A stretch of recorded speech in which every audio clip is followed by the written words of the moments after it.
Welcome to bird media. నేను మీ పవన్ కృష్ణమూర్తి. భారతదేశం ఇప్పుడు కేవలం ప్రస్తుత యుద్ధ విమానాల అవసరాల గురించి మాత్రమే ఆలోచించట్లేదు.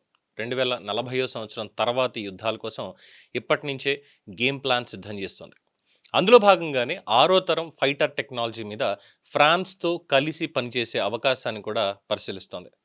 రక్షణ మంత్రిత్వ శాఖ పార్లమెంటరీ స్టాండింగ్ కమిటీకి ఇచ్చినటువంటి యాక్షన్ టేకన్ రిపోర్ట్స్లో ఫ్రాన్స్ నేతృత్వంలోని ఫ్యూచర్ కాంబాట్ ఎయిర్ సిస్టమ్ FACSలో భారత్ భాగస్వామ్యం కోసం సమన్వయంతో ప్రయత్నాలు ప్రారంభిస్తున్నట్టుగా వెల్లడించింది. దీంతో ఇది కేవలం ఒక రూమర్ కాదు అనేది స్పష్టమైంది. అయితే భారత్ FACSలో ఏ స్థాయిలో చేరుతుంది అన్నదే ఇంకా తేలాల్సినటువంటి విషయం.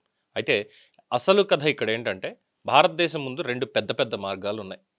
ఒకటి ఫ్రాన్స్తో కూడినటువంటి FACS, మరొకటి బ్రిటన్, ఇటలీ, జపాన్తో కలిసి అభివృద్ధి చేస్తున్న global combat air programme GCAP. ఇందులో భారత్ ఫ్రాన్స్ వైపు ఆసక్తి చూపడం వెనకాల కూడా అనేక కారణాలు ఉన్నాయి. ఎందుకనంటే భారత్ ఫ్రాన్స్ రక్షణ భాగస్వామ్యం ఇప్పటికే చాలా లోతుగా ఉంది.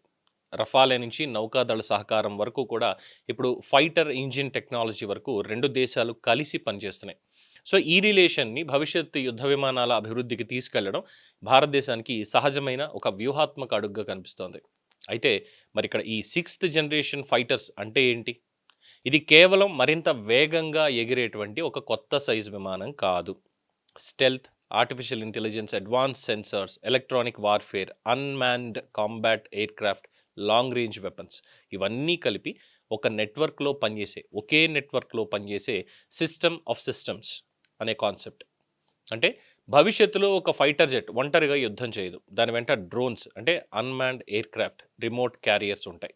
ఉపగ్రహాలు, రాడర్లు, ఇతర సెన్సార్ల నుంచి డేటా వస్తుంది. AI ఆ డేటాను విశ్లేషిస్తుంది. పైలట్కి యుద్ధభూమి మీద పూర్తి డిజిటల్ పిక్చర్ అనేది అందుతుంది.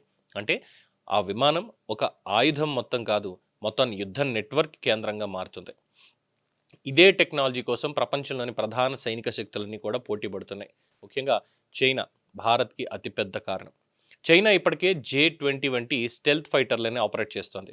J-35 క్యారియర్ బేస్డ్ స్టెల్త్ క్యాపబిలిటీని కూడా పెంచుతోంది. అంతేకాకుండా unmanned systems, electronic warfare, long range missiles, air Born sensors ఇలాంటి సామర్థ్యాలన్నీ ఒకదానితో ఒకటి అనుసంధానించే దిశగా చాలా వేగంగా వెళ్తోంది. అంతకంటే ముఖ్యంగా చైనా 6th జనరేషన్ విమానాలుగా భావిస్తున్నటువంటి ప్రోటోటైప్ ప్లాట్ఫామ్స్ని కూడా పరీక్షించింది. అంటే భారతదేశానికి ఇప్పుడు రెండు సమస్యలు ఒకేసారి ఉన్నాయి. ప్రస్తుతం ఫైటర్ స్క్వాడ్రన్ల కొరతను తీర్చాలి. అట్ ద సేమ్ టైం భవిష్యత్ యుద్ధాల్లో టెక్నాలజీ పరంగా వెనకబడకూడదు. ఇక్కడ AMCA కీలకం. భారత స్వదేశీ advanced medium combat aircraft దీని ద్వారా 5వ తరం సామర్థ్యాన్ని సాధించడానికి పనిచేస్తోంది. అయితే AMCA ఇంకా డెవలప్మెంట్ స్టేజ్లోనే ఉంది. కాబట్టి ఒకవైపు AMCA ద్వారా 5th జనరేషన్ మొత్తం దాని కెపాసిటీ, ఇంకోవైపు FCAS లాంటి ప్రాజెక్టుల ద్వారా 6th జనరేషన్ టెక్నాలజీ మీద ముందస్తు యాక్సెస్, ఈ రెండిని సమాంతరంగా నడపడం అనేది భారత్కి వ్యూహాత్మకంగా ఉపయోగపడేటువంటి అవకాశం. ఇక్కడ ఫ్రాన్స్తో ఉన్న మరొక కీలక link engine technology. Saffron, DRDO దీనికి చెందినటువంటి GTRE కలిసి అధిక థ్రస్ట్ కలిగిన ఫైటర్ ఇంజిన్ మీద అభివృద్ధి మీద పనిచేస్తున్నాయి. ఈ టెక్నాలజీ AMCA తదుపరి దిశలకి ఉపయోగపడేటువంటి అవకాశం ఉంది. ఇక్కడ అసలు పజిల్ వస్తుంది. విమానం కొనడం ఒక స్థాయి, విమానాన్ని భారత్లో తయారు చేయడం అనేటువంటిది ఇంకొక స్థాయి, విమానాన్ని డిజైన్ చేయడం అనేది ఇంకో స్థాయి. కానీ ఇక్కడ fighter engine, sensors, AI, electronic warfare ఇలాంటి కీలక టెక్నాలజీ మీద స్వదేశీ సామర్థ్యం సాధించడం అనేది అసలు గేమ్ చేంజర్. అందుకే FACSలో భారత్కి కేవలం భాగస్వామ్య హోదా కాకుండా టెక్నాలజీ, డిజైన్, తయారీ, R&Dలో ఎంత వాటా వస్తుంది అనేది అసలు ప్రశ్న. ఇంకో ఆసక్తికరమైనటువంటి అంశం, FACS స్వయంగా ప్రస్తుతం ఉన్నటువంటి సవాళ్ళను ఎదుర్కొంటోంది. ఫ్రాన్స్, జర్మనీ, స్పెయిన్ మధ్య ఫైటర్ జెట్స్ అభివృద్ధి, టెక్నాలజీ షేరింగ్, పనుల విభజన మీద విభేదాలు కూడా వచ్చాయి. అలాగే ఈ డసాల్ట్ ఏవియేషన్, అలాగే ఎయిర్ బస్ ఈ రెండింటి మధ్య కూడా విభేదాలు అనేవి బయటపడ్డాయి. అందుకే భారత్కి ఇక్కడ ఇంకో అవకాశం కూడా ఉంది, రిస్క్ కూడా ఉంది. ప్రాజెక్టు నిర్మాణం మారితే భారత్ ఏ రూపంలో భాగస్వామి అవుతుంది? ఫ్రాన్స్ స్వతంత్రంగా తన ఫైటర్ కాంపిటెంట్ని ప్రాజెక్ట్ నిర్మాణం మారితే భారత్ ఏ రూపంలో భాగస్వామి అవుతుంది? ఫ్రాన్స్ స్వతంత్రంగా తన ఫైటర్ కాంపోనెంట్ని ముందుకు తీసుకువెళ్తే భారత్కి ఎంత టెక్నాలజీ యాక్సెస్ అనేది లభిస్తుంది? భారత్కి కో డెవలప్మెంట్, కో ప్రొడక్షన్లో ఎంత స్థానం వస్తుంది? ఇవన్నీ ఇంకా క్లారిటీ రావాల్సినటువంటి అంశాలు. అయితే ఒక విషయం మాత్రం స్పష్టం, భారత్ ఇప్పుడు ఎవరి నుంచి ఫైటర్ జెట్స్ కొనాలి అనే స్థాయి నుంచి భవిష్యత్ ఫైటర్స్ని ఎవరి వెంట కలిసి అభివృద్ధి చేయాలి అనే స్థాయికి ఆలోచనని మార్చుతోంది.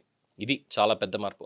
ఒక పక్కన ఏఎంసీఏ తోటి 5వ తరం సామర్థ్యాన్ని, రఫాలేతో ప్రస్తుతం ఉన్నటువంటి కాంబాట్ స్ట్రెంగ్త్, స్వదేశీ ఫైటర్ ఇంజిన్ ప్రయత్నాలతోటి ప్రపల్షన్ క్యాపబిలిటీ, ఎఫ్సిఏఎస్ తోటి 6th జనరేషన్ టెక్నాలజీ మీద ముందస్తు అడుగు.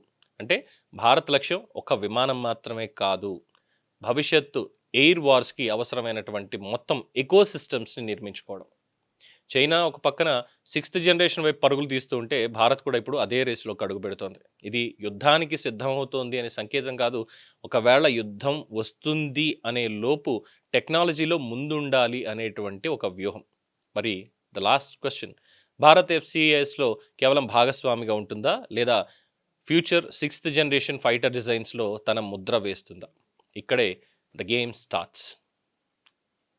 మరింత సమాచారం కోసం చూస్తూనే ఉండండి ది బర్డ్ మీడియా. ఈ వీడియో మీకు నచ్చినట్లయితే లైక్ చేయండి, షేర్ చేయండి, సబ్స్క్రైబ్ చేయండి. మరిన్ని అప్డేట్ల కోసం మా వాట్సాప్ నెంబర్ను సబ్స్క్రైబ్ చేసుకోండి.